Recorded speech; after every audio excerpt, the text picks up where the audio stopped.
Hi, hey. I wanted to do a sort of review of my weeks so far in the Artist's Way. I am on week 4. Okay, so first week had me very motivated. There's little blurbs that are at the start of every week. So week 1, recovering a sense of safety. This week initiates your creative recovery. You may feel both giddy and defiant, hopeful and skeptical. The reading, tasks, and exercises aim at allowing you to establish a sense of safety, which will enable you to explore your creativity with less fear. So the words that she was saying in this first week reading, so fire under your arse type of motivation, really good.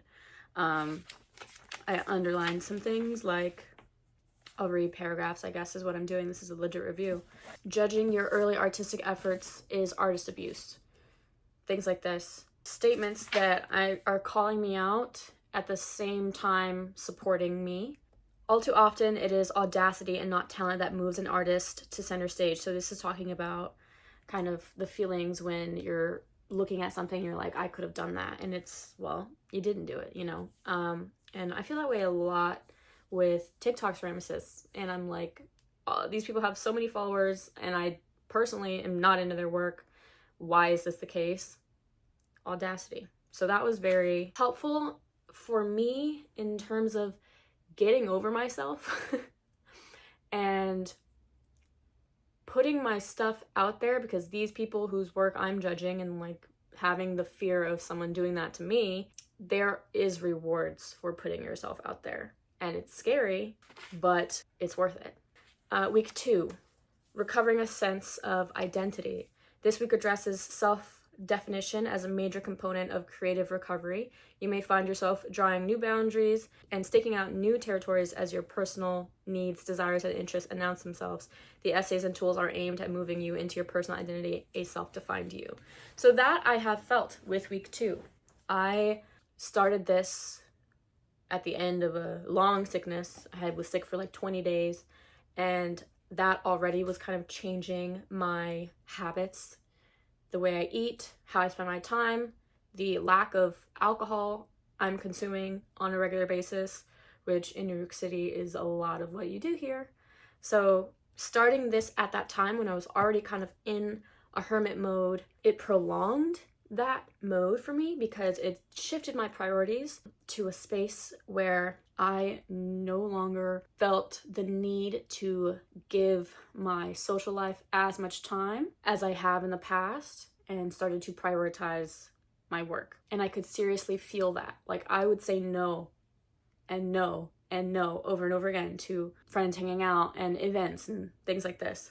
And now I think by the 4th week where I am at now, I'm starting to kind of like, I'll get to there, but the priority is slightly shifting back, and I'm hoping to rein it in so that I can keep my focus and keep my motivation high.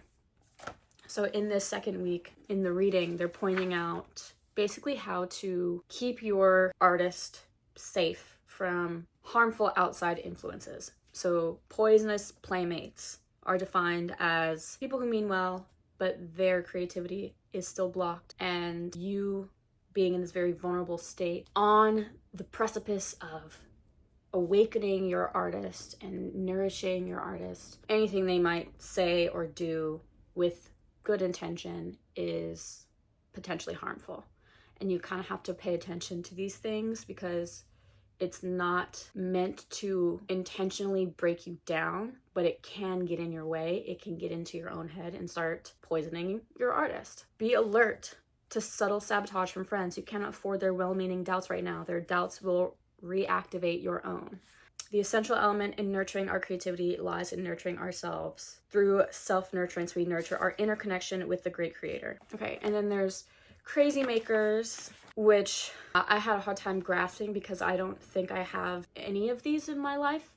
They're the ones who are so chaotic that suck your time and need your help so much so that you need to be there for them and you take yourself away from yourself. Crazy makers are essentially the types of people who are, attention suckers, relentless in reaching out to you, taking you away from what you're trying to do, making sure that you're focusing on them and not on yourself, and taking it personally when you do focus on yourself. So there's a whole section on that and how to kind of protect yourself from them. And it's hard, especially if you are related to one and you have one in your circle, and it's hard to remove yourself from this. Or if you have people-pleasing tendencies and you feel like if you don't help, then you're a bad person or whatever. Crazy makers expect special treatment. They discount your reality, spend your time and money, triangulate those they deal with. They're expert blamers. They create dramas, but seldom where they belong. They hate schedules, they hate order. They deny that they are crazy makers. And now, skepticism. This is still week 2.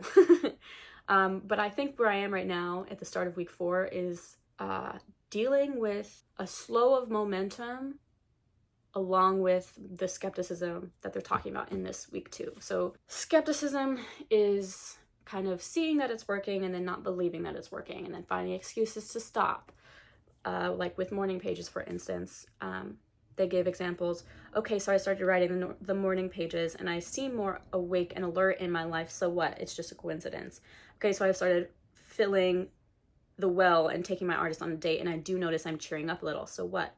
Things like that. I think for me, when I see it working, I'm less skeptical in that sense. And that kind of makes me excited. I'm like, okay, there's a reason why I'm doing this. I'm getting something out of it. I think my skepticism lies in the fact that I might have hit a wall at week 4. And I'm still doing morning pages that I have not made any excuses for. I find it very cathartic to get everything out of my head, and even if it's hard, I'll just keep writing. It's 3 pages, it's okay. So basically, skepticism in this section is saying that you might see that it's working and not believe that it's this that is what's working, giving it to coincidence or other aspects in your life. Week 3, recovering a sense of power. This week may find you dealing with unaccustomed bursts of energy and sharp peaks of anger, joy, and grief. You are coming into your power as the illusory hold of your previously accepted limits is shaken. You will be asked to consciously experiment with spiritual open-mindedness. So week 3 is where I think I might have hit my wall. I believe the feelings I'm feeling, still residual, more so last week, still residual, overwhelmed by what I'm taking on, by not understanding exactly how to harness the creativity that's coming out, which is a good problem to have because before I was working with this, kind of structuring my creativity without having anything coming out of me. And it was leading nowhere because I wasn't making anything. And so now I'm making things, which I do believe that door has been opened enough at this point in time. I have ideas. Now it is taking the time to implement them because there is still this logistic side to this all, which takes up a lot of your time. And going back to my priorities, it's essentially making me feel like I'm putting more on my plate and I'm slightly getting sidetracked by the start of summer and me trying to kind of keep myself in this lane of prioritizing my work and make that a lifestyle instead of falling back into old habit. This does not mean I'm fully removing myself from my life. This does not mean I'm not gonna have a weekend every now and then. This just means getting serious about the grind so that I can move upwards in my life. I don't know if I've hit the anger point yet. I tend to do that, so I'm I'm assuming that's gonna come at some point. And maybe it's not anger, maybe it is frustration. I think actually it's something that maybe I was experiencing that recently. Less about my creativity and more about the logistic side of I have this, and this that I want to do today, but I can't focus because my room is disgusting. And when I try to clean my room, I have too many things in the room, so it's not ever clean. It's just moved around in a different places. That type of stuff. So that really takes away from my creativity or my focus. So week 3 was probably hard, I think, for me, which is why this is the video that you're getting instead of like a artist date vlog situation, because I was exhausted by the end of the week that all I did was sit in front of my TV, watch a film noir, and crank on my Centro. What did you do with the knife? There wasn't any weapon. Payne must have taken it along. You're lying, Scalisi. Let me have it. Where is Payne? So I was just too blech feeling to want to take you guys along. So this is more of what I wanted anyway, to kind of keep the focus on the journey that I'm experiencing doing Artist Way. I might in the future try to do more regular videos like this, kind of like a video log of my experience instead of trying to remember, because that's kind of what I'm doing right now. So we'll see what happens. Stay tuned. Week 4. This is the week I'm on now. Recovering a sense of integrity. This week may find you grappling with changing self-definition. The essays, tasks, and exercises are designed to catapult you into productive introspection and integration of new self-awareness. This may be both very difficult and extremely exciting for you. Warning, do not skip the tool of reading deprivation. Okay, so I have something to say about reading deprivation. When I first read about it, I was like, so easy, I can do that. Basically, the idea, I'll read it to you, is to remove reading from your life. Emails, books, articles, news. A large influx of new information needs to stop for this week so that you can start to listen and hear what comes up. Okay, let me read a section. Reading deprivation casts us into our inner silence, a space some of us begin to immediately fill with new words, long, gossipy conversations, television binging, the radio as a constant, chatty companion.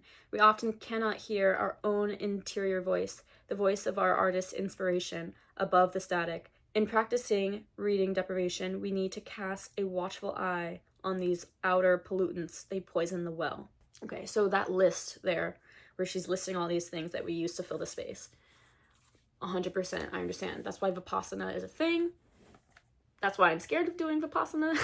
My issue with this is it's reading deprivation. So technically, I know she lists television binging here, but the task of the week is to not read. And I'm not stupid, so I understand that social media is a lot of my pointless information consumption. So I deleted social media for the week. Not hard, I can survive a week. But the television, I'm really leaning into the fact that that's not what they're asking of me. So I'm still watching television. And I have found that I am being inconvenienced by not reading. And it's because for my artist date, for instance, I was like, oh, I can go take myself out to a restaurant by myself, obviously. But I'm not going to do that because I would want to read a book while I'm there. I don't want to sit and stare at people. I mean, I'll be doing people watching, of course, too, a little bit. But God, how are you supposed to just... I'm not a mindful eater. I know this about myself as well. So basically, I've had to stop myself from reading my book, which I did have a goal of finishing this week also, so that went out the window. But I had to stop myself from reaching for the book multiple times this week, and I was like, I thought that I wasn't a reader. Like, I haven't been reading as consistently as I want to, or I wish I was, and that was like a recent goal of mine, so this week is ill-timed in that sense, but I'm noticing that I am reaching for a book when I thought before that I was like, I probably haven't reached for a book in forever. So maybe I was and just not noticing it. But my thing about this is I removed social media, I removed the reading, I'm still watching TV, and I'm wondering, this is where I'm starting to struggle, I'm wondering if this is enough to start to be able to hear the inner voice and poison the well less. It's quite frustrating experiencing it. So maybe that frustration that I'm feeling, is it working? Basically, my issue with this is if I'm consuming all of this media, is reading the issue? Am I doing enough by not reading, but I'm still watching television? So this is kind of why I'm struggling this week, because I'm like, you just watched 5 episodes of New Girl in a row. What's the problem if you pick up this damn book? You know, go eat at your restaurant and read the book, because you're still consuming. So it feels a little pointless. I have not picked up the book. Clearly I'm reading this, but they say at the end of this, they're like, yes, you can, you know, do your tasks and read the chapter, like, obviously, right? So whatever. So we'll see. We'll see what happens by the end of this week. I've got 3 days left. She also goes deep into the importance of the morning pages, and I'm assuming this structure is based off the 4th week being when people typically fall off the morning pages. So she talks a lot about exactly why you want to stop doing them. With the morning pages in place and the artist states in motion, the radio set stands half a chance of picking up the messages you are sending and or receiving. The pages round up the usual suspects. They mention the small hurts we prefer to ignore, the large successes we fail to acknowledge. In short, the morning pages point the way to reality. This is how you're feeling. What do you make of that? Nothing dramatic is happening to me. I don't think the process is working. That's definitely where I am right now. And she's pointing out that often from an outside perspective, you're really shifting quite a lot. You're just not able to tell. And it's important that you don't get hung up on the fact that you might think that you're not making progress, because you really are making progress, and you got to push past that wall. So I think that's the exact point that I'm at, which is fascinating, because clearly this woman knows what she's talking about if she's predicting things like this.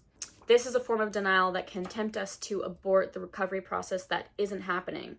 Oh, yes, it is. Do you see how comforting this can be? It can be very comforting. I definitely couldn't have done this when I was gifted this in 2018, because I was not where I am now. And I'm hoping, like, if you're doing this with me, or if you are trying to find the motivation to continue doing this, or pick it up again and not stop this time, that this is helping, because I think making these videos is helping me understand what's happening, but also reading what she has to say is very helpful. All of your feelings that are in here, she's acknowledging. So it is very therapeutic. You may be experiencing a sense of both bafflement and faith. You are no longer stuck, but you cannot tell where you are going. You may feel that this can't keep up. You may long for the time when there was no sense of possibility, when you felt more victimized, when you didn't realize how many small things you could do to improve your own life. It's normal to yearn for some rest when you're moving so rapidly. Yeah, so that's what I was kind of saying, where I'm overwhelming myself with all the things that I now have to do, which is why, like, hanging out with my friends has become burdensome, because I've got things to do. And then I go to do these things and I procrastinate, and I'm not doing these things. So if I'm not doing these things, I might as well be hanging out with the friends. So there's a lot of elements. And I do eventually get to do the things, but it's taking a lot of discipline. Something that I have not been doing, which is so up my alley, and I don't know why I haven't been doing it, is the affirmation side of this. Something I wish I had done that I will do is at the very beginning of the week 1, make your affirmations on cards. Cards like this, maybe not black, but little cards that you can write your affirmations on. Start with 10, add more, you know, and read them every day, because it is very motivating. And I'm feeling the fact that I'm not doing it, because I'm starting to get insecure about small things. And I'm like, if I had been saying an affirmation to negate this insecurity every single day, that is fantastic, minute progress to keep you going. So there's affirmations in this book that you can use. You can also just use your own. I am success is one I love to say over and over again. So consistent use of affirmations throughout this process, definitely helpful. All right, I think that's all I'm going to say. I'm at 30 minutes. Thanks for listening to my Artist Way recap, weeks 1 to 4. I'll do it again soon. Maybe it'll be individual, maybe it'll be grouped in like this. We'll see what happens. But thanks for watching. Thanks for following along.